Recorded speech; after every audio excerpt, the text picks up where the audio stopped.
안녕하세요. 정신과 의사들의 색다르고 명쾌하고 깊이 있는 캐릭터 분석 리뷰자들입니다. 그러면은 또 의미 없는 저희 자기소개로 한번 시작을 해보죠. 네. 안녕하세요. 정신건강의학과 전문의 오동훈입니다. 네, 안녕하세요. 정신과 전문의 허기영입니다. 네, 안녕하세요. 저도 같은 전문의 김지용입니다. 네, 저희 리뷰자들이 어느덧 점점 좀 자라나서 아이튠스 순위에 가끔씩 이제 보이더라고요. 아, 진짜 100위권 안에도 들어가나요? 아니요, 거긴 못 가다. 그냥 스크롤 끝없이 내리다 보면 밑에 쪽에서 이제 좀 네네. 100위에서 200위 사이에 3개 있어요. 그래도 자주 세계에서 3개 아니에요? 말을 잃었어요. 이거 제가 실제로 물어봤던 거예요. 전에 한번 물어봤어 나한테. 네네. 130인가 그렇다길래 세계에서 130이면 나쁘지 않은데? 이렇게 생각했는데. 예. 그러기 우리나라 위해서- 1위 채널도 세계에서 100위 안에 못 들어가지 않을까요? 그러니까요. 네, 우리가 영어로 안 해서 그런 거라고 생각을 하죠. 그럼요. 네. 그러니까 우리가 동훈이처럼 영어 잘하는 사람이라면 또 영어로 할 수 있을 텐데. 우리가 영어 했으면 벌써 지금 세계에서 100위권에 그러니까요. 그럼. 네. Hello everyone. 우리나라 시장이 너무 작아서 어쩔 수 없는 걸로. 네네. 네, 저희 리뷰자들의 또 그래도 저희가 열심히 컨텐츠 만들고 있고 이렇게 순위도 올라가고 또 반응도 그래도 주고 계십니다. 아이튠스에 달린 댓글 왜 하나만 가져왔냐면 하나만 있어서 새로 생긴 게 네, 저희 미나리 네. 듣고 댓글 달아주셨어요. 태어난 이후의 기억들을 살펴보면 항상 쓸모있기 위해 아등바등 살았던 것 같아요. 그 과정에서 수많은 자괴감과 고통을 느꼈어요. 단 한 번도 그냥 있는 그대로 괜찮다고 느껴본 적이 없었습니다. 그런데 미나리 리뷰 엔딩에서 선생님들이 해주신 얘기를 듣자 갑자기 눈물이 날 것만 같더라고요. 그제서야 깨달았습니다. 쓸모있기 위해 애쓰며 살지 않아도 된다는 것을. 어쩌면 계속 애쓰며 살았겠죠. 그게 익숙하니. 하지만 말로써 들은 것이 그동안의 제 삶의 큰 위로가 되었습니다. 뒤늦게 방송을 알게 되어 차근차근 듣고 있습니다. 앞으로도 열심히 들으며 응원하겠습니다. 감사합니다. 라고 네, 읽을 수 없는 이 아이디를 가진 작성자분께서 네, 달아주셨습니다. 너무 감사합니다. 네, 감사합니다. 또 마음의 위로가 되셨다고 하니까 저희도 네. 참 뿌듯하네요. 그러니까 저희가 의도한 바였는데 다행입니다. 그러게요. 네. 저는 그 네이버 오디오 클립에 네. 올라온 댓글 하나 읽어드릴게요. 네. 그 오징어 게임 보고 달아준 댓글이십니다. 박길님께서 규영쌤이 비장하게 아직도 사람을 믿나 하실 때 딸아이 동화책 읽어준 아빠 느낌 나서 빵 터졌어요. 규영쌤 은근 재능 있으신데요. 동훈쌤 앞으로 긴장해야겠어요. 라고 해주셨습니다. 네, 한 번 더 해주세요. 네, 똑같이 해야지. 이렇게 그러니까요. 읽어버리면 어떡해요. 네. 내가 그때 어떻게 했는지 모르겠네. 지금 느낌 살려가지고 한 번 해주세요. 그렇게 잘. 아직도 사람을 근데 사실 깐부할까? 이거만큼 느낌이 안 사는 것 같아요. 그러니까 허경스님 시그니처는 깐부할까요? 한 번만 다시 해주실래요? 깐부할까? 잘해. 재능이 있어요. 네네. 오동훈 선생님도 댓글 하나 읽어주시죠. 댓글이 여기까지입니다. 아니 뭔가 더 있을 거예요. 우리가 안 읽었던 거. 네, 스포주의 좀 붙여주세요. 이걸 읽을 순 없잖아요. 왜 읽을 수도 있지. 네. 네. 스포는 좀 조심하도록 하겠습니다. 네. 기본적으로 저희가 그 리뷰자들 하는 게 다 스포예요. 맞아요. 네. 네. 어떻게 사실- 스포 없이 심리를 분석하겠습니까? 그러니까요. 네. 이 기회에 말씀드리자면 오늘도 스포가 네. 준비되어 있기 때문에. 네네. 그래서 네. 중간에 멘트도 준비해놨어요. 진짜요? 네, 여기까지만 들어주세요. 이렇게. 네. 세심합니다. 네, 오늘 더 이상 실수하지 않으려고 했습니다. 네. 네, 그럼 이제 본격적으로 들어갈 건데요. 네, 알고 계신 분들은 아시겠지만 리뷰자들은 아이폰 팟캐스트와 오디오 클립에 다 올라가고요. 네, 이제는 곧 스포티파이를 통해서도 저희가 들려드릴 수 있게 될 예정입니다. 네. 그러나 여전히 아이폰을 통해서만 선공개가 되고요. 그리고 아이폰 팟캐스트에는 이제 유료 구독자분들에게만 공개되는 컨택트 프로그램이 월 2회, 그러니까 2주에 한 번씩 올라가고 있습니다. 정말로 괜찮은 프로그램이기 때문에 많은 구독 부탁드리겠습니다.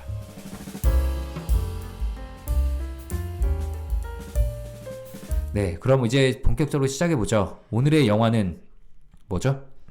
바로 트루먼 쇼입니다. 네. 1998년 개봉돼서요. 골든글러브, 아카데미 등 다양한 수상작이고요. 네이버 평점이 9.49더라고요. 저 이렇게 높은 거 못 봤는데 어마어마합니다. 네, 누구나 이름은 들어봤을 전설의 명화입니다. 그렇죠. 근데 이거 진짜 약간 특색 있는 게 관객 수가 1.9만 명이더라고요. 무슨 1.9 밀리언 오타도 아니고 왜 그런 걸까요? 근데 이제 그 예전 영화들을 보면 다 굉장한 명작이다 하는 것들도 뭐 몇천 명, 네 이런 것처럼 뭐 1점 몇만 명 이렇더라고요. 그러니까요. 네. 그때 막 그렇게 영화가 아니죠. 98년이면 타이타닉 이게 98년도에 개봉했을 쉬리도 거예요. 98년이야. 네네. 그러니까 실이 사실 몇만 명이야? 쉬리 이거 뭔가 좀 잘못 나와 있는 것 같은데? 야 잠깐만 이거 갑자기 네이버에 대한 네이버 영화에 대한 신뢰도가 떨어지기 시작했어요. 쉬리 관객 수가 167명으로 나와 있어요. 지금 쳐보니. 이거 네. 약간 믿을 수가 없는데요, 네. 갑자기? 네, 쉬리. 그러니까 예전엔 이제 그 집계가 좀 제대로 안 되지 않았나? 아니 167명이 말이 돼? 그러니까 그렇죠. 이거 몇백만 명 봤을 거예요. 타이타닉은 98년도인데 42만 명. 아, 42만 명밖에 안 봤어요? 타이타닉. 그래서 타이타닉도 지금 생각하면은 뭐 그때 금목이 했던 걸 다 타이타닉으로 날렸다. 이 정도였으니까 그러게요. 사실 수백만 명? 네네. 네. 그리고 사실은 그때는 비디오로 대여해서 보는 문화가 되게 많이 유행을 했었잖아요.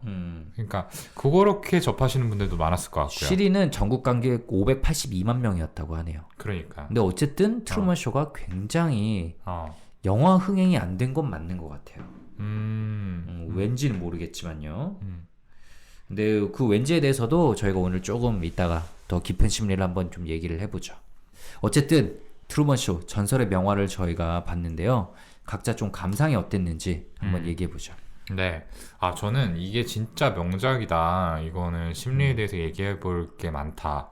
정신과 의사로서 꼭 한번 봐야 된다. 이런 얘기들을 들었는데도 계속 좀 미뤄두고 있었어요. 그리고 사실은 이제 방송을 위해서 우리가 이걸 다뤄보자라고 해서 봐야 되는데 묘하게 좀 거부감이 들어가지고 계속 안 보게 되더라고요. 그래서 이제 어제까지 미루다가 어젯밤에 딱 봤는데 제가 이렇게 내용을 보면서 생각을 해봤더니 이 소재가 주는 거부감이 분명히 저한테 있었던 것 같아요. 그러니까 이게 사실 굉장히 잔인하잖아요. 상황 자체가. 그러니까 노골적으로 뭐 잔혹한 뭐 장면들이 나오는 건 아니지만 이따가 뭐 줄거리에서 얘기를 하겠지만 한 사람의 일생을 이렇게 쇼로 보여준다는 자체의 소재가 좀 너무 잔인하게 느껴져서 그게 거부감을 주지 않았나라고 생각을 해봤습니다.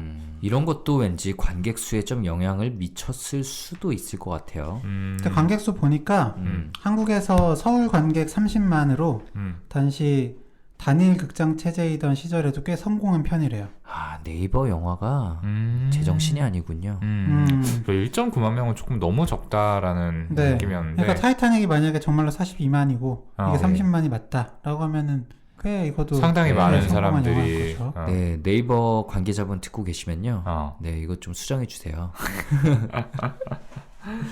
네, 허경 선생님은 좀 어땠어요? 감상. 저는 그 두 분이 이 영화를 안 보셨다고 했을 때 깜짝 놀랐어요. 저는 진짜 많이 봤거든요.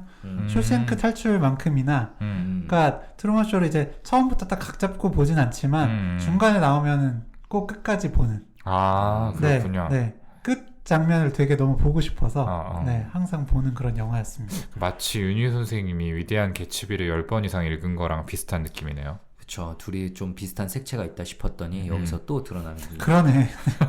키우 진짜 보고 싶다. 네, 어쨌든 저는 네, 굉장히 이 영화 볼 때마다 네, 진짜 약간 진짜 대박이다. 네, 이런 느낌 보면서 네, 으로 보는 그런 영화입니다. 네.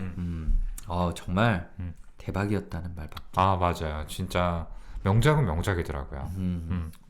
촌스럽지가 않아요, 일단. 아, 그러니까요. 20년이 넘었는데 시나리오, 뭐 연출, 뭐 연기, 그냥 그 색채, 그러니까요. 그 모든 화면의 게 다, 색감이나 연출도 되게 좋았던 것 같아요. 모든 게 다 어색하지가 않더라고요. 신기하게. 예. 그래서 보면서 처음에는 와 이런 명작이 너무 오래돼서 묻혀 있는 거 아닌가? 이거 약간 리메이크해도 요즘 막 넷플릭스 같은 데 만약 리메이크 돼서 나오면 되게 재밌겠다라는 생각이 들다가도 끝까지 보고 나니까 아니야 이거 원작을 망쳐서는 안 돼. 라는 생각이 좀 또 그러니까요. 들기도 하더라고요. 네, 저희 그럼 이제 극찬은 그만하고 이 트루먼 쇼의 주된 캐릭터들이 느꼈을 심리 그리고 영화 스토리 속에 숨겨진 심리들을 분석해 볼게요. 본격 시작하기 앞서서 아주 간단한 줄거리 요약 허기영 쌤 부탁드리겠습니다. 네, 작은 섬에서 평범한 삶을 사는 30세 보험회사원 트루먼 버뱅크. 아내와 홀 어머니를 모시고 행복한 하루하루를 보내던 어느 날 하늘에서 조명이 떨어집니다. 의아해하던 트루먼은 길을 걷다 죽은 아버지를 만나고 라디오 주파수를 맞추다 자신의 일거수일투족이 라디오에 중계되는 기이한 일들을 연이어 겪게 되죠. 지난 30년간 일상이라고 믿었던 모든 것들이 어딘가 수상하다고 느낀 트루먼은 모든 것이 쇼라는 말을 남기고 떠난 첫사랑 실비아를 찾아 피지섬으로 떠나기로 결심합니다. 가족, 친구, 회사 하나부터 열까지 모든 것이 가짜인 트루먼 쇼. 과연 트루먼은 진짜 인생을 찾을 수 있을까요? 네, 엄청 요약을 잘했죠? 수려한 문장으로. 네, 네이버 잘 써있네. 맞아요. 네. 네, 근데 솔직히 뭐 이제 느낌은 받으시겠지만 이거 가지고는 부족하니까 저희 스포일러 이제 엄청 많을 거고요. 스포일러 피하고 싶으신 분들은 여기서 멈추고 영화 보고 오세요. 넷플릭스에도 있습니다. 네, 그럼 좀 트루먼의 좀 심리로 시작을 해보죠. 태어나는 과정부터 모든 게 기획되었고 그런 사실로부터 완전히 숨겨진 채 자기만 모른 채 자라났어요. 친구, 가족, 직업 모든 게 거짓이죠. 네, 이 트루먼은 어떤 사람일까요? 이게 일단은 조금 더 그 줄거리에 대해서 말씀을 드리자면 이 트루먼은 태어나는 장면부터 해서 지금 30세 되는 날 이제 보면은 109091이었나요? 만 909일인데 맞아요. 이게 보면은 만 29세 정도 되는 나이거든요. 이때까지 매일매일 24시간이 계속 생중계되는 네, 그 쇼의 주인공입니다. 그렇죠. 네. 자는 장면도 생중계가 되죠. 네, 그렇죠. 네. 주변 사람들은 다 연기자고요. 네. 그래서 이런 특수한 환경 속에서는 사실은 좀 뭔가 성격이 좀 일반적과는 다르게 좀 형성될 수밖에 없지 않나 이런 생각이 들었고요. 그러니까 똑같이 그러니까 일반 사람들 사는 것 같이 보여주려고 하지만 아무래도 쇼는 쇼니까 예, 기획된 장면이 들어갈 수밖에 없잖아요.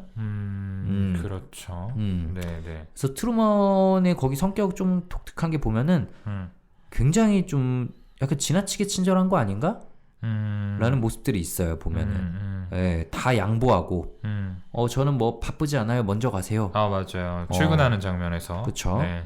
그런 모습들이 저는 혹시 이제 아무래도 이게 모든 사람들이 트루먼을 알고 트루먼에게 막대할 수가 없잖아요. 예를 들어 트루먼 때릴 수 없어. 그렇죠. 전 세계에 중계되고 있는데 사실은 어딜 가나 주목받는 역할이었을 거예요. 이 세계 안에서는. 그거를 티 안 내려고 해도 어디 가나 다 알고 다 잘 대해주고 이러니까 그런 부분들이 아마 트루먼의 성격에도 어느 정도 반영되지 않았을까. 약간 구김살 없이 자라난? 뭐 그렇게 해석할 수 있을까요? 그런 부분도 좀 있을 것 같고 삶에 풍파란 게 뭐 크게 있었을까? 그런데 이제 큰 트라우마들이 있잖아요. 특히 물론 이제 있죠. 물에 대한 공포증을 트루먼이 가지고 있는데 그 계기가 되는 사건이 있었죠. 그 아버지가 같이 항해를 나갔다가 이제 그 폭풍우를 만나가지고 사망하게 되는 장면을 목격하는 일이 있었는데 사실은 이것도 기획이 된 거였죠. 그러니까 충격적이죠. 개에 대해서도 공포증이 있는데 이것도 기획이 된 거죠. 맞습니다. 네. 사실 이렇게 좀 공포증을 인위적으로 심어주게 된 데는 이 트루먼이 바깥 세계에 대해서 관심을 가지고 떠나려는 것을 막으려는 그런 의도가 들어있었죠. 사실 이 마을을 떠나버리게 되면은 쇼는 마을 내릴 수밖에 없으니까 네, 이 쇼를 지속되기를 바라는 사람들의 의도대로 네, 그런 작업들이 이루어진 거죠. 뭐 예를 들어 수업 때 뭐라고 했었지? 저는 뭐 모험가 뭐 이런 게 되고 마젤란이 싶다. 되고 마젤란. 싶어요. 되고 싶다 하니까 뭐 이미 그러니까요. 갈 곳은 없다. 지도 탁 내리면서 봐봐 다 이미 발견했다. 공항에 비행기표 어. 여행사에 비행기표 예약하러 가니까 표 하나도 없다. 한 달 후부터 가능하다. 이러면서 정말 그러니까 어릴 때부터 그냥 세계 자체가 이 사람한테 일종의 가스라이팅을 한 거죠. 그렇죠. 심리 조종을 한 거고 저는 그 진짜 약간 아버지 그거는 이거 너무 선 넘었다. 그렇죠. 사실 굉장한 죄책감을 안고 자라날 수밖에 없는 상황인 거잖아요. 자신과 함께 항해를 나갔다가 아버지가 돌아가셨다는 상황 자체가.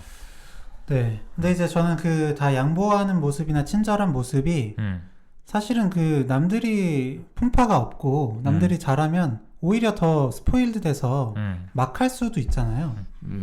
네. 그러니까 타고난 기질적인 부분이 저는 컸을 거라는 생각도 하고요. 그리고 이렇게 양보를 하는 데는 방금 이야기한 죄책감이 사실은 예, 주변에서 어떻게 하는지보다 그게 더 많은 작용을 했던 거지 않았을까 싶습니다. 이게 사실은 이게 아버지는 돌아가자라고 했는데 오히려 좀만 더 가요. 좀만 더 트루먼이 더 가자고 하잖아요. 그 상황에서 결국 아버지가 물에 빠져 죽는 그렇죠, 네, 그렇죠. 그런 상황이 됐기 때문에 트루먼은 굉장히 죄책감에 네, 시달릴 수밖에 없었을 거고요. 그 이후로도 계속 그 어머니가 아프잖아요. 그게 실제로 아픈 건지 사실 아픈 연기를 하는 건지는 모르지만 계속 그런 부양해야 되는 약간 좀 그런 가족을 위해서 희생해야 되는 그런 포지션에 놓여 있기 때문에 좀 이렇게 양보를 하는 걸로 봤습니다. 아픈 연기일 거예요. 그 관객들이 그 보는 사람들이 이런 말 했던 게 기억나거든요. 착한 트루먼은 엄마를 두고 떠나지 못해. 이런 식의 말을 하거든. 트루먼이 진짜 떠날까? 아니야, 쟤는 못 떠날 거야. 이러면서. 그렇죠. 네. 그래서 그냥 기질상으로 보면 그런 뭔가 탐험을 좋아하는 아이였던 것 같긴 해요. 그래서 그렇게 마젤란 이런 거 이제 그리고 배도 더 친구한테도 계속 너는 어디 뭐 새로운 곳에 가고 싶지 않아? 네 이런 얘기를 하고 그렇기도 하고 또 어렸을 때 막 계속 막 그 벽 넘어서 막 어디 막 가려고 하는 사람들이 막잖아요. 그런 거 아빠가 보면 맞고. 네네네 그런 기질이었기 때문에 또 어쩔 수 없이 이렇게 극단적인 방법으로까지 이제 아버지를 네 죽이는 네, 그런 설정을 해서까지 네, 막았던 게 아닐까 싶습니다. 쇼가 유지돼야 되니까. 네. 그럴 수 있겠네요. 근데 저는 또 한편으로 드는 생각이 그 트루먼에게 모든 사람들이 잘 대해주긴 했지만 사실은 트루먼이 원하는 대로 뭔가를 이룰 수 있는 기회는 거의 없었다라는 생각이 들어요. 물론 이제 마을을 떠나는 거가 대표적이지만 그 이외에 다 세세하게 나오지 않은 상황들에서도 결국엔 쇼를 기획한 그 감독의 의사대로 디렉팅을 받은 배우들이 옆에서 트루먼을 조종을 했을 거란 말이죠. 그러니까 여러 명이 이제 붙어서 집단으로 이제 알게 모르게 프레셔를 주니까 트루먼은 이제 그쪽으로 움직였어야 될 거고 그런 행동 패턴이 좀 몸에 배지 않았을까 싶어요. 맞아요. 그러니까 약간은 좀 타이대로 움직이는 스타일을 조금 우선시하는 네, 그런 게 이제 만들어진 성격의 캐릭터. 일부로 네, 자리를 잡아버린 거죠. 맞아요. 네. 그러니까 뭔가 말로 표현할 수 없어도 뭔가 미묘하다, 뭔가 내 뜻대로 되는 게 하나도 없고 내 삶을 사는 게 아닌 것 같다라는 느낌을 계속 받기는 받았을 거예요. 그쵸. 그런데 이제 그냥 순응하고 살아온 시간들이었던 거죠. 그럴 수밖에 없었고, 근데 그러니까 예를 들어서 하늘에서 사실 그게 떨어져. 그 조명이 떨어졌잖아. 그쵸, 갑자기. 시리우스라고 적혀있단 맞아요. 말이야. 시리우스 네. 별자리 중에 하나가 떨어졌단 말이야. 말도 안 되는 상황이니까 의문 가질 수 있어요. 그리고 첫사랑인 그 실비아가 사실은 뭐 이거 다 쇼야 막 이런 얘기도 하고 갔고 여러모로 실비아가 막 그 없어지는 상황도 사실 되게 일반적이지 않았잖아요.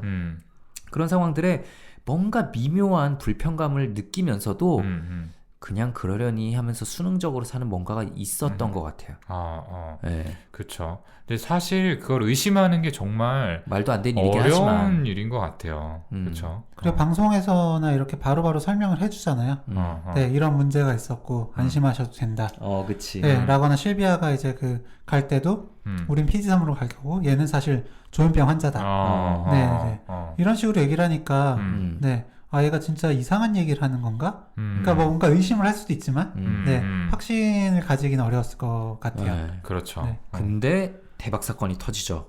트라우마의 가장 큰 핵심인 아버지가 갑자기 등장해요. 네, 아버지는 뭐였을까요? 모르겠어요. 근데 정확하게 그 상황이 나오지는 않는데 그 아버지 역을 맡은 연기자가 이제 갑작스럽게 퇴장하게 된 것에 대해서 되게 불만을 품었다라는 내용이 나오잖아요.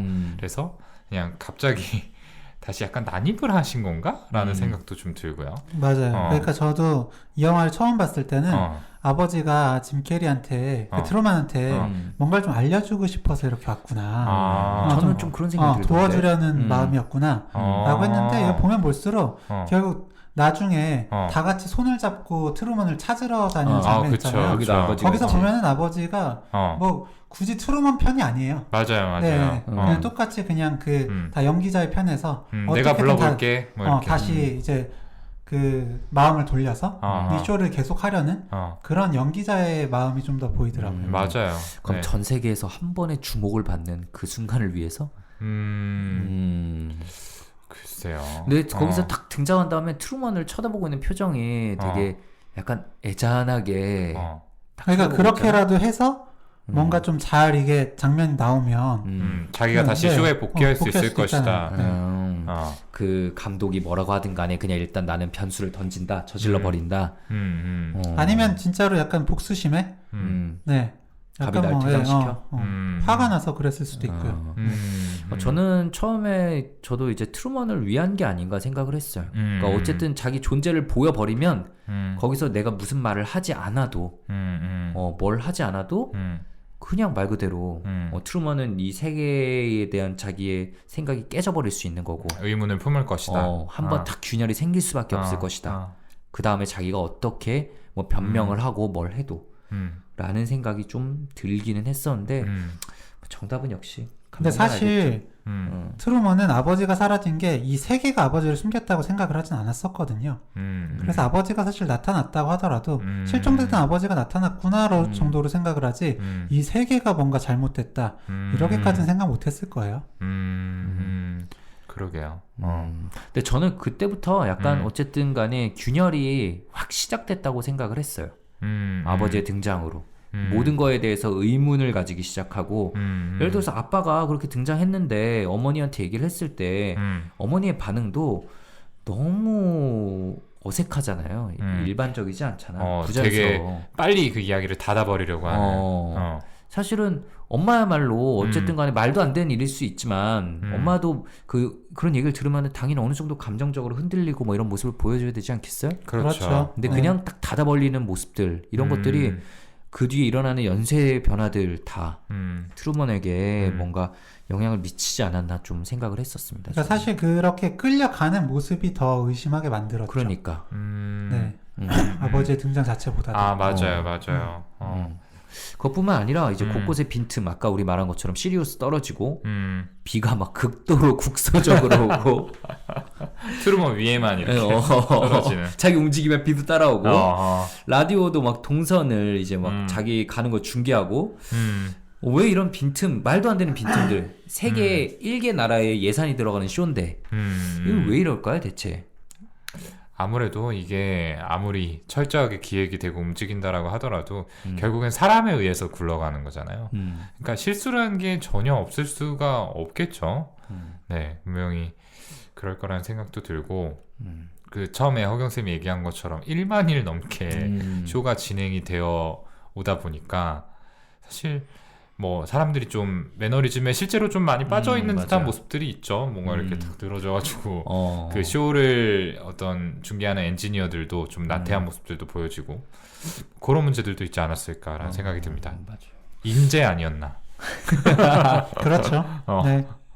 한 세계를 그렇게 가짜 세계를 만들어내서 운영한다는 게 사실 뭐 네. 그쵸. 근데 사실 저는 그런 부분들보다도 참 뜬금없이 그 PPL 하는 장면들이 네, 이렇게 약간 대놓고 해도 되나? 네, 이런 생각들을 좀 합니다. 네. 갑자기 막 부부싸움 하고 있는데 이 코코아는 그거 좀 소름이었어요 진짜. 그러니까 제가 어렸을 때 그 장면이 가장 저는 기억에 많이 남았어요.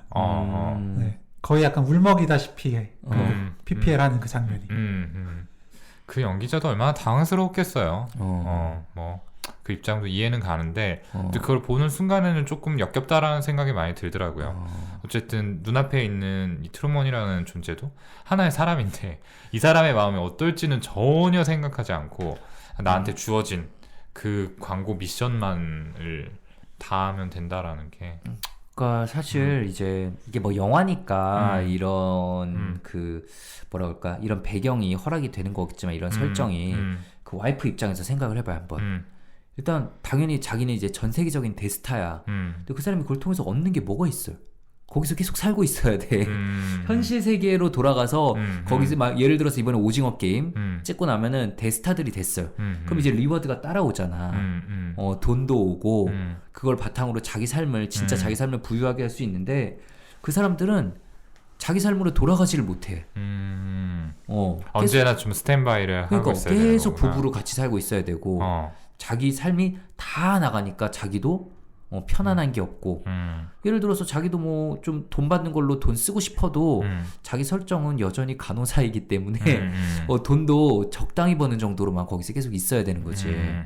그러니까 극도의 스트레스 상황이고 뭔가 그거를 계속 끌고 나갈 뭐가 없지 않을까? 리워드가 없지 않을까?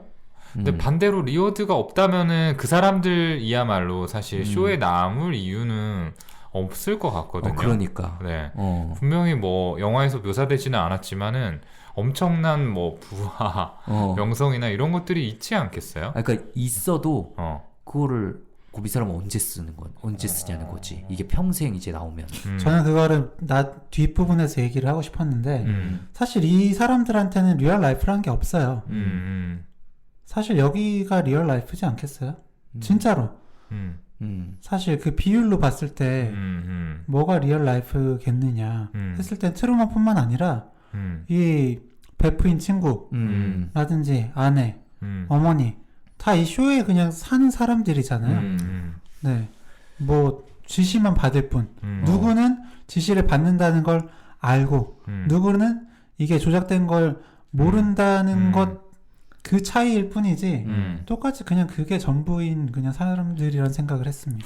그렇군요. 근데 저는 그 차이가 굉장히 크지 않나라는 생각이 들어요. 결국에 알고 하냐 모르고 하냐. 네네네. 그러니까 선택의 여지가 있었느냐 없었느냐인 거죠. 그래서 뭐 어쨌든 누군가가 이 사람들에게 뭐 협박을 해서 강요를 했다라는 근거는 없으니까 그 사람들도 뭔가 이런 선택을 계속 지속할 만한 이유가 있지 않았겠나. 그러니까 적당한 시점에 이혼 시켜주고 뭐 그런 거죠. 차라리 죽고 이런 게 그들에게는 차라리 더 나을 수도 있겠다는 생각이 들었어요. 그렇지 않았으면은 사실 우리가 아까 얘기한 것처럼 아버지가 갑자기 난입을 해서 이 쇼로 다시 들어올 이유가 별로 없을 것 같거든요. 그건 또 앞에 이미 지나간 얘기긴 하지만 아무리 쇼라고 해도 규영이 말한 것처럼 리얼 라이프에서 아이를 그렇게 키웠는데 진짜 부정이란 게 생기지 않을까? 진짜 아버지의 정이란 게 생길 거고 그 각본대로 했더라도 자기는 이제 하차한 다음에 관객으로 보는데 애가 계속 자라나면서 자기에 대한 죄책감을 계속 가지고 살고 있어요. 그렇게 생각하면은 뭔가 마음이 좀 움직였을 것 같다라는 느낌도 있고요. 근데 그때 아버지의 모습이 굉장히 마치 노숙자와 같은 모습이었다라는 걸 보면 아버지가 저는 그렇게 좋게 보이진 않아요. 그러니까 지용이 형이 말한 대로 어떤 부정에서 찾았다고 생각하지는 않습니다.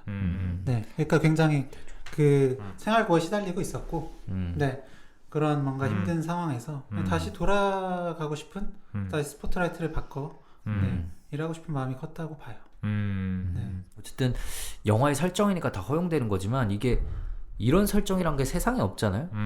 리얼 라이프와 아닌 가짜의 삶이 또 섞여가지고 뭐가 어디서부터 어디까지인지 알 수 없는 이런 상황 속에서는 해석도 참 다양할 수밖에 없고 등장인물 모두 다 엄청난 스트레스를 받으면서 아마 살고 있지 않을까라는 생각이 들고요. 특히나 그 주요 인물 몇 명은 뭐 예를 들어서 거기에 나온 사람들 이제 뭐 엑스트라는 사실 거기서 잠깐 나가서 그렇죠. 자기 진짜 생활을 살고 나와도 되는데 주요 인물 특히 뭐 아내라든지 뭐 수시로 달려가는 친구 역이라든지 뭐 이런 사람들은 진짜 좀 힘들었겠다.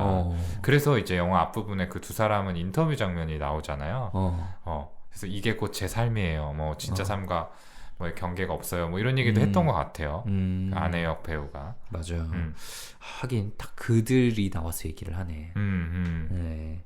그래서 이 세트에서 이제 여러 가지 빈틈들이 음. 보이기 시작을 하죠. 아까 말한 것처럼 이제 날씨의 오류도 일어나고 뭐 동선을 중계하는 방송도 듣게 되고, 그래서 이제 트루먼이 뭔가 이상함을 느끼고 평소에 가던 루틴이 아닌 다른 식으로 좀 행동을 하게 됩니다. 그래서 뭐 평소에는 가지 않았던 은행 건물 같은 곳으로 들어가게 돼요. 그래서 딱 들어가려고 하는데 막 먹지. 사람들이 무슨 일이시죠 하면서 갑자기 막 막아요, 본인을. 그래서 이제 엘리베이터를 타려고 눌렀는데 엘리베이터 문이 열리니까 좀 전까지 분명히 엘리베이터 아니었던 곳이 갑자기 세트 뒤편이 되어 있는 거죠. 거기서 막 보조 연기자들이 휴식을 취하고 있는 그런 모습들을 보게 됩니다. 네. 그러니까 굉장히 좀 혼란스러웠을 거예요. 이게 뭐지? 그리고 이제 트루먼이 어떤 반응을 보임에 따라서 굉장히 사람들이 동요하는 모습들도 보게 되는 거죠. 이때부터는 조금 확실하게 뭔가가 있다라는 느낌을 받았던 것 같아요. 근데 이제 트루먼이 굉장히 이제 불안정해지기 시작하죠. 많은 것들을 의심하기 시작하면서 막 그 자동차 씬 기억나세요? 그 메릴 보고 차에 타라고 한 다음에 막 돌고. 어디로 갈까? 막 이러면서 막 이렇게 여기로 갔다 저기로 갔다 빙글빙글 제자리에서 돌기도 하고 정말 이렇게 속된 말로 정말 정신이 나간 사람처럼 행동을 하게 되는데, 저는 사람이라면은 사실 이런 걸 보고 뭔가 트루먼한테 진짜 좀 문제가 생겼구나라는 생각이 들어서 뭔가 다른 식의 접근을 시도할 것 같은데, 이 제작진들은 그냥 상황을 밀어붙이는 쪽을 택하죠. 네, 그래서 뭐 트루먼이 물 공포증조차도 극복해가지고 다리를 건너가니까 갑자기 뭐 원전에서 누출 사고가 있다고 하면서 막 그 방호복 입은 사람들이, 배우들이 막 트루먼을 이렇게 제압하기도 하고, 참 말도 안 되는 상황들을 계속 만들어가지고 이렇게 트루먼을 억누르게 바빠요. 그래서 그게 굉장히 좀 아까도 표현했지만 좀 역겹다라는 생각을 들게 만들었던 것 같아요. 사람을 얼마나 도구로 보면 그러니까요. 저렇게까지 할 수 있나. 이 사람의 마음 상태에 대해서는 정말 아무도 관심이 없구나. 트루먼은 정말 이 쇼에서 제일 중요한 하나의 소품일 뿐이구나. 저는 그 부분이 제일 마음이 아팠던 게 친구와의 대화에서였어요. 그 디렉션 받으면서. 네, 그 말론 대화 좀 해서 어. 사건이 생긴 것 같아. 뭐 설명할 순 없지만 이상한 일이 일어나고 있어. 맞아요. 뭐 엘리베이터 안을 봤더니 뭐 사람들이 앉아 있고 막 라디오에서는 내 사생활을 방송에 내보낼 것 같고 이런 얘기를 했는데, 네, 뭐 이제 어렸을 때 너 나랑 이런 거 했던 거 기억나? 뭐 이런 거 했던 거 기억나? 하면서 너는 나를 믿어야 돼. 나만은 믿어야 돼. 나는 너에게 거짓말을 하지 않아. 그러니까요. 네. 이런 식으로 이제 결국 그 감독이 하라는 대로 얘기를 하는 거긴 하지만, 네, 너무나도 이거는 비인간적이죠. 넌 잘못됐고, 네, 나만을 믿어야 된다. 약간 이런 게 진짜 가스라이팅처럼 보이더라고요. 전형적인 가스라이팅이죠. 이게 친구가 참 연기를 잘해서 뭔가 애틋하게 보이는 부분이 있었는데, 달빛 아래 둘이 앉아서 그러니까 사실은 너무나도 이제 그 의지할 수밖에 없고 믿을 수밖에 없는 강력한 카드잖아요. 그쵸. 네, 그 친구의 네, 네. 존재가. 그냥 그렇게 쓰이는 게, 그리고 그걸 그렇게 쓰여서 속고 있는 게 너무 안타까웠습니다. 근데 진짜 그렇게 생각하니까 트루먼이 모든 거를 알고 나서 사람들하고 건강한 관계를 맺을 수 있을까? 이런 생각이 들어요. 세상을 믿는 게 가능할까? 그렇죠. 그러니까 이 사람한테는 제일 긴밀해서 세상 사람들에 대한 믿음의 근간이 되어야 될 관계가 전부 가짜였던 거잖아요. 네. 그러니까 사실은 그 이후에 만나게 되는, 그러니까 현실 세계로 돌아와서 사람들하고 관계를 맺더라도 신뢰를 만드는 게 참 쉽지 않겠다. 네, 그런 생각이 들어요. 네. 다 의심으로 가득 차 있을 거 아니에요. 다음에 사는 곳에서도 설마? 혹시? 그런 생각 안 할 수가 없겠지. 그러니까요. 진짜. 그러니까 베이직 트러스트라고 하죠. 그런 것들이 완전히 무너져버리는 상황이라 좀 그 이후의 이야기를 또 만들었어도 좋았겠다. 뭐 이런 생각도 듭니다. 네. 그리고 또 아이를 낳아서 어떻게든 또 붙잡으려고 하잖아요. 네, 어떻게 보면 그것도 최악인 것 같아요. 그렇다면 그 자녀까지도 어떻게 보면 이게 수요의 희생양인데다가 그냥 트루먼이 떠나지 않게 하기 위한 도구일 뿐이잖아요. 그렇죠. 네, 그것도 진짜 너무한 것 같아요. 그러니까 사람은 이제 뭐라 그럴까? 이렇게까지 공감 능력이 없고 잔인한 사람은 분명히 절대 다수가 아니라 음. 군중 중에 소수인데 이게 군중이 다 같이 미치면 정말 다 같이 잔인해질 수 있는 게 사람인 것 같아요. 그렇죠. 그 네. 집단의 압력, 네, 이 있잖아요. 그러니까 사람들이 왜 전부 틀린 답을 고르면은 나는 내가 생각하기엔 아닌데라고 하더라도 사람들이 선택을 바꾼다라고 하는 그쵸. 심리 실험도 있듯이 그런 부분이 작용을 했을 것 같아요. 맞아요. 저는 그 부분이 좀 많이 느껴졌던 게 그 우리가 아까 얘기했던 그 친구가 옆에서 약간 나만을 믿어야 돼라고 하면서 트루먼을 다독인 그 다음에 아버지랑 재회하는 시인이 있잖아요. 아, 네. 네네. 한 가지는 갑자기 네가 맞았어. 그래서 아버지와 막 극적으로 재회를 하고 그 다음에 트루먼의 이제 감격한 얼굴을 보여주는데 그 장면을 연출하면서 막 감독이 자아도취가 돼가지고 막 흥분하는 모습이 너무 꼴보기가 싫었고요. 네. 근데 그거 이상으로 보기 불편했던 게 굉장히 기뻐하는 시청자들. 그러니까 누구도 트루먼이 진정 분노할 순간인데 사실. 그렇죠. 그러면 트루먼은 여태까지 아버지가 죽었다고 생각을 했는데 뭐 갑자기 이렇게 나타난 걸로 납득이 될까? 뭐 이런 고민을 한 사람은 아예 없는 거예요, 사실은. 사람을 저렇게까지 가지고 놀아도 되나? 라는 생각을 해야 되는데 그쵸. 정말. 근데 진짜 시청자 입장에서 그렇게 생각하기가 쉽지가 않았을 것 같아요. 이게 만약에 트루먼이 아예 성인부터 이 쇼가 시작됐다 라고 하면 반발할 사람이 훨씬 많았을 것 같은데 근데 어릴 때부터 되게 태어나는 출생 장면부터 해서 쭉 찍었잖아요. 그래서 어렸을 때는 더더욱 그냥 케어해줘야 할 대상으로만 봤었을 거고 이후에도 그런 세월을 같이 그냥 하다 보니까 네, 트루먼을 그렇게 조종하는 그런 모습에 거부감을 느끼지 못했을 것 그러니까 같아요. 약간 자유의지가 있는 존재라고 생각을 못했을 거라는 거죠. 그러니까 그렇죠. 우리가 요즘에는 뭐 당연하게 인간은 공평하다라고 얘기하지만 옛날에 다 노예 제도가 있었고 우리나라에도 뭐 불가축 천민이 있었고 독일에서는 유태인 학살을 했듯이 그럴 때 사람들 대부분은 다 뭐 당연한 거 아니야? 라고 여겼던 것처럼 실제로 만약 이런 프로그램이 나오면 아마 사람들이 이렇게 반응할 거예요. 우리도 장담할 수 없어. 정말로. 진짜. 아무튼 트루먼이 그 시청자들에게는 정말 감정의 대리만족을 위한 도구일 뿐이구나 라는 생각이 들어서 좀 씁쓸하기도 하고 마음이 좀 아팠어요. 네. 그러면서 이제는 정말 감독 vs 트루먼으로 스토리가 진행이 되죠. 이 감독 정말 중요 인물인데 이 감독의 심리에 대해서도 좀 얘기를 해볼까요? 이런 말을 해요. 난 트루먼에게 특별한 삶을 살 기회를 줬어. 세상은 역겨운 곳인데. 그리고 또 이런 말을 해요. 트루먼은 마음만 먹으면 진실을 알 수 있었어. 그렇지만 그렇게 하지 않았지. 진짜. 네. 이게 굉장히 좀 저는 그 오일남 할아버지랑 겹쳐서 보였거든요. 네. 뭐 그 사람들이 선택한 거야라고 하는 식의 이야기들. 분명히 떠날 기회를 줬는데 다시 자발적으로 돌아온 거다라는 얘기들하고 되게 겹쳐 보였어요. 근데 그러니까 정말로 트루먼이 모든 사실을 알고 그 안에서 자신의 의지가 온전히 존중받아서 선택을 내린 결과가 아니잖아요. 네. 그러니까 정말 트루먼이 진실을 알 수 있는 기회들은 물론 있었지만 뭐 바위 위를 기어 올라갈 때 바로 데리고 내려오기도 했고 물공포증 만들고 그렇죠. 개공포증 만들고 네. 그리고 뭐 그런 실비아에 대한 걸 알아보려고 하거나 피지성 가려고 하면 바로 막 갑자기 같이 일하는 직장 동료가 나타나서 못하게 막고 네. 아니 그런 식으로 막아놓고 어딜 뻔뻔하게 그러니까. 진실을 알려면 알 수 있었다라는 얘기를 하는지 정말 좀 비호감이었던 것 같고요. 그리고 이렇게라도 얘기를 한 다음에 그 다음 장면이 또 그 배 타고 가는 거잖아요. 그러면 그건 또 놔뒀어야지. 네. 그런데 그건 또 막잖아요. 그러니까요. 네.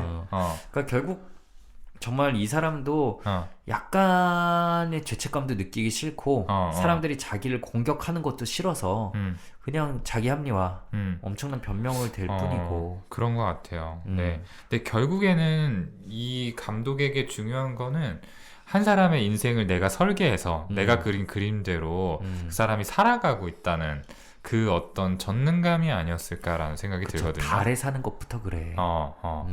우리가 컨트롤 이슈라는 말을 많이 하잖아요. 그러니까 뭔가 상황을 통제함으로써 좀 편안함과 안전함을 느끼고 나아가서 좀 자기 만족감을 느낀다라는 건데 그거의 뭐 극대화된 버전 아니겠어요? 내가 계획한 대로 세상이 돌아가고 있고 심지어 그 중에서 한 사람은 온전히 그 세계에 맡겨져가지고 쭉 성장하고 있다라는 게 엄청난 쾌감을 줬을 거라는 생각이 들어요. 맞아요. 그러니까 이 사람의 어떤 나르시스틱한 그런 니드를 만족시키기 위해서 어쩌면 이 쇼가 좀 계속되고 있었고 트루먼의 인생도 희생되고 있었다. 자기가 창조한 세계가 그냥 영화나 만화책 속에만 존재하는 게 아니라 현실로 돌아가고 있고 다른 등장인물들의 멘트까지도 자기가 다 지정해서 알려주고 그렇죠. 그리고 모든 사람들이 거기에 대해서 관심을 가지고 있고 네. 다 허용되고 거의 뭐 신이지. 신이죠, 신. 그러니까 방금 지용이 형이 얘기한 것처럼 대사 자체도 다 정해주고 뭔가 카메라 워크는 언제 들어가고 언제 빠지고 음악 언제 들어가고 이런 걸 다 하나하나 지시를 하잖아요. 그리고 굉장히 또 본인이 예측한 대로 흘러가지 않는 거를 못 참는 그런 사람인 것 같거든요. 저는 이 트루먼이 그 직업이 뭔지 아세요? 보험 회사. 네, 보험 설계사잖아요. 네, 보험 설계사인데 그것도 어떻게 트루먼이 이 직업을 선택했는지는 모르겠는데 계속 어떻게 이 직업에 뭔가 의미가 있을까? 라는 생각을 했는데 어쨌든 이것도 리스크를 예상하고 그거를 대비하는 그런 거잖아요. 감독의 좀 그런 입김? 감독의 평소 그런 생각들? 그러니까 예측을 하고 그런 게 벗어나면 안 되고 이런 거의 성향이 좀 트루먼의 직업에서 좀 영향을 주지 않았을까 생각을 좀 했습니다. 그렇게 또 생각해 볼 수 있겠네요. 근데 어쨌거나 이 감독에게 중요한 거는 이 세계가 자신의 뜻대로 굴러간다는 거, 세세한 그렇죠. 부분까지 그 자체였던 것 같아요. 그래서 이 아버지와의 재회씬이 막 성공적으로 연출이 됐을 때 막 주변에서는 뭐 시청률이 뭐 최고였어 뭐 이렇게 뭔가 그 장면이 이뤄낸 성과에 주목을 하고 기뻐하지만 감독은 그렇게 보이지는 않거든요. 뭔가 그냥 내 의대대로 이 장면이 굴러갔다는 자체. 네, 그래서 네. 트루먼이 그 어떠한 감정을 느꼈고 그렇게 반응했다는 그 자체에서 되게 만족감을 느끼고 있는 것처럼 보여요. 그래서 저는 감독이 사실 우리가 이제 컨트롤 프릭이라고 컨트롤 괴물들이라고 부르는 진짜 무서운 부모들 있잖아요.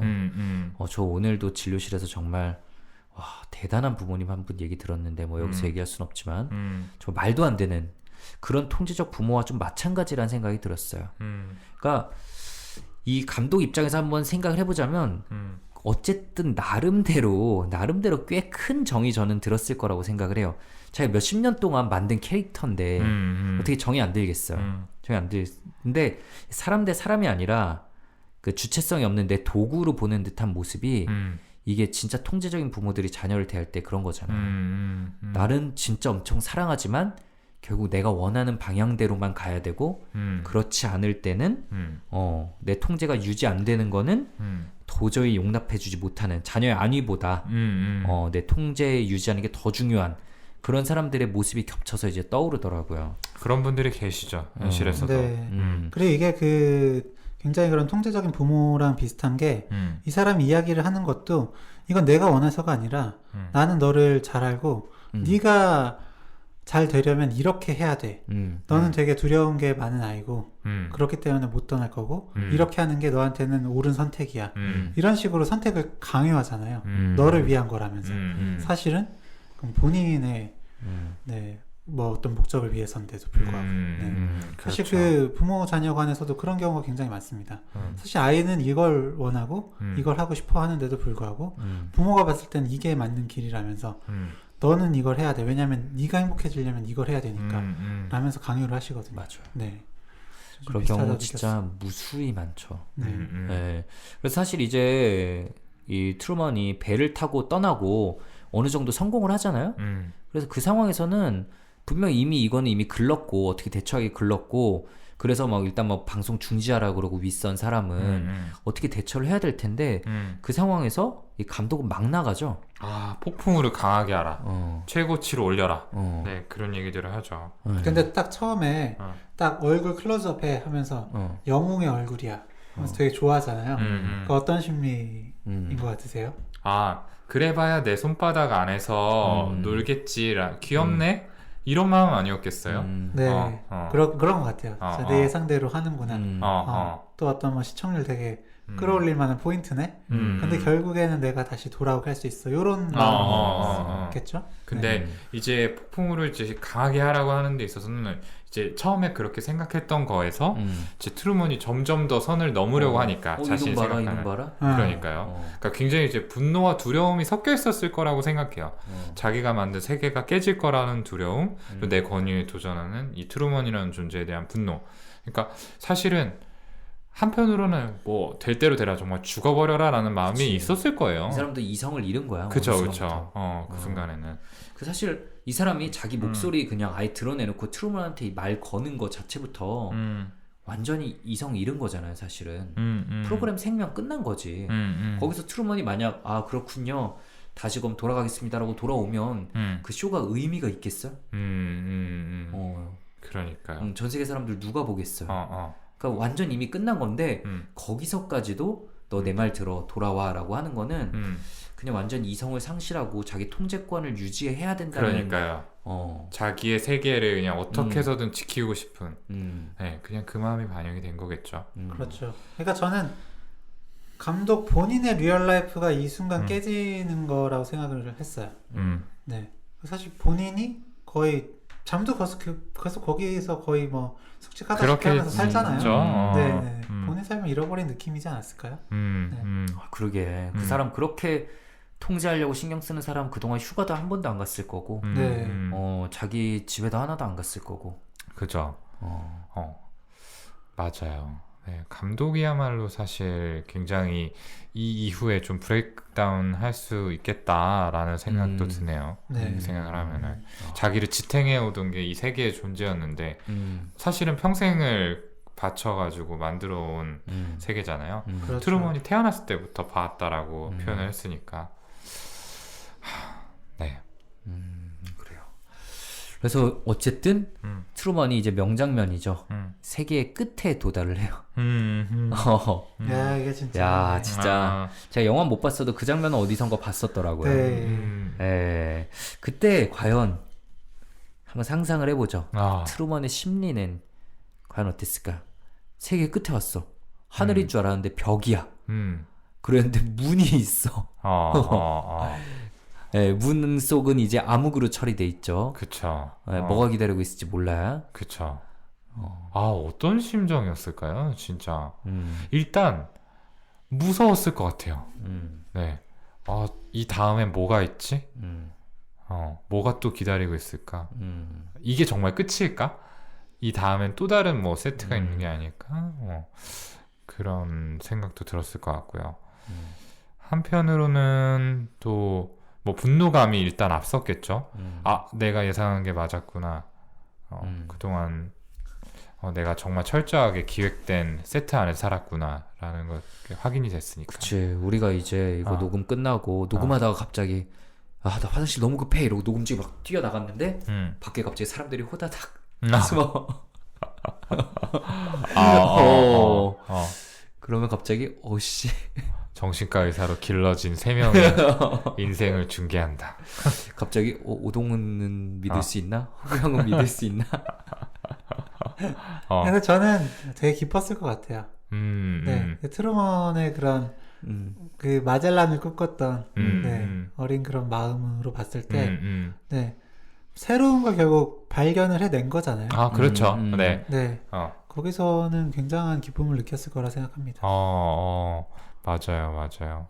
여러 감정들이 복합적이겠지만 기쁨이 최우선이었을 거다. 네, 저는 성취감, 어쨌든 해낸 거잖아요. 물론 그 뒤에 이제 벽을 막 이제 부수려고 막 하는데 안 됐을 때는 그때 뭐 좀 어떤 좌절감을 느꼈을 수도 있겠지만 일단 딱 닿았을 때는 기쁨과 성취감이 가장 크지 맞아요. 않았을까? 사실은 그 끝을 보고 싶어서 정말 죽을 고비를 넘겨가면서 온 거니까요.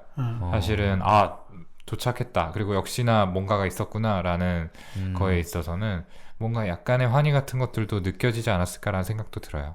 진짜 그 순간의 심정은 아마 뭐 전 세계에서 아무도 느껴본 적이 없는 심정이지 않을까요?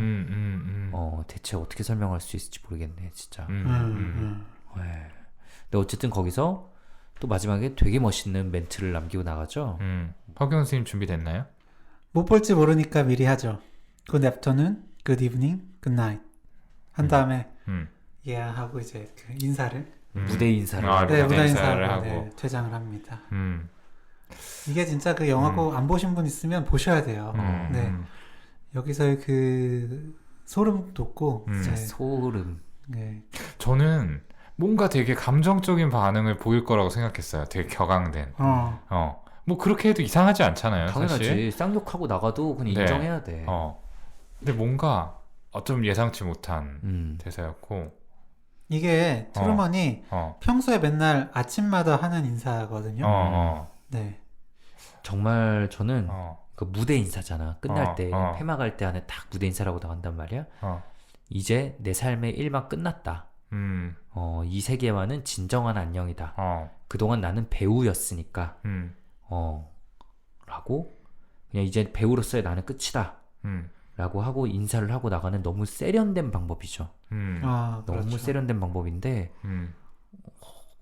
그게 참 저도 와, 이 상황에 저럴 수 있나 하는 생각과 동시에 너무 멋있고 그쵸. 정말로 소름 돋고 저도 쿨하고 세련된 조롱이라고 생각했어요. 넌 벗어날 수 없어 라고 이야기하는 감독에게 먹일 수 있는 가장 세련된 형태의 빅엿이 아니었나 이렇게 생각을 했습니다. 허경 선생님은 뭔가 다른 의미가 좀 있었을 거라고 생각하세요? 저도 뭐 그 두 분과 비슷하게 생각합니다. 네. 첫 장면 마지막 장면이 이렇게 똑같이 끝나는 것도 너무 소름이었고. 네. 그렇죠. 아마 영화적 설정이 뭐 들어가 있겠지만 구성이 참 진짜 멋있었어요. 미쳤어요. 그러니까요. 정말 지금도 생각하는데 그러니까 이 장면 네. 떠오르면은 몸이 싸해지는 것 같아. 연기를 너무 잘합니다. 이 표정을 그런 말투로 치는 그 진짜 레알 명작이다. 그러니까요. 이제 감탄만 하게 되는데 또 하나 얘기하고 싶은 게 이제 마지막 오브 마지막 장면이에요. 네. 저는 사실은 이 장면이 가장 인상 깊었어요. 맞아. 이 영화에서 네. 그러니까 이제 정말 끝나는 마지막 장면이죠. 네, 이제 쇼가 막을 내리고 나서 그 마지막 장면을 본 사람들의 반응을 비춰주는데 마지막에 그걸 보던 약간 뭐 강제실 같은 데서 근무하는 직원들 두 명이서 이야기를 해요. 뭐 피자 더 먹을래? TV 가이드 좀 줘봐. 딴 거 재밌는 거 하나 보게. 이런 식의 대화를 나눕니다. 그리고 딱 하고 끝나요. 맞아요. 네. 야, 저는 뭔가 뭐라고 표현해야 될지 모를 굉장한 여러 가지 복합적인 감정들이 들었어요. 일단은 이렇게 하나의 단편적인 장면으로 그런 함축적인 메시지를 줄 수도 있구나. 이 감독은 천재다. 이런 생각도 들었고요. 네. 그냥 어쩌면은 감독이 보여줬던 나의 세계를 유지해야 된다라는 오만 이상으로 혐오스러운 게 참 이 대중이라는 존재 아닌가라는 생각도 들었어요. 그러니까 아까 얘기했지만 김정수님 얘기한 것처럼 트루먼에 대해서 감독은 평생을 지켜봤고 어쨌든 자기가 만든 약간의 창조물이라고 생각을 하잖아요. 그러니까 굉장히 삐뚤어졌지만 어쨌든 애정이 있었어요. 나름의 방식으로 트루먼에게 행복이라는 거를 주고 싶어 했는데 대중은 사실 그조차의 감정도 없었던 거죠. 정말 그냥 이야깃거리, 관심거리, 오락거리. 그리고 이제 그 가치를 다 했기 때문에 나는 별로 신경 쓸 필요가 없어. 네, 그러니까 그 전까지는 그렇게 몰입하고 막 힘내라, 장하다 막 트루먼 하는데 환호하고 바로 끝. 그러니까 전에도 한번 얘기했던 것 같은데 최근에 읽었던 책 중에 하나인 다정한 것이 살아남는다라는 책에서 인간은 가장 다정한 존재이지만 지구상의 생명체 중에 반대로 뒤집어서 제일 잔인한 존재가 될 수도 있다라고 얘기를 했는데 이게 아마 그런 순간들이 아니었나 싶어요. 그러니까요. 이 180도 변하는 관심의 온도가 굉장히 소름 끼쳤어요. 너무 잔인하게 느껴졌고요. 그치. 근데 이런 것들이 우리가 좀 불편하고 기분 나쁜 이유는 우리 삶 속에도 계속 어느 정도 녹아있기 때문이라고 생각을 해요. 맞아요. 네. 어쩌면 우리도 순간순간에 이런 모습들을 보였을 수 있겠죠. 그러니까 뭐 사회적으로 굉장히 큰 이슈 되는 거뭐 나오면 다들 막 진짜 세계가 무너진 양 어떻게 사람이 이럴 그러니까요. 수 있냐면서 다 이러다가 열변을 토하다가 사실 다 까먹잖아. 맞아요. 네.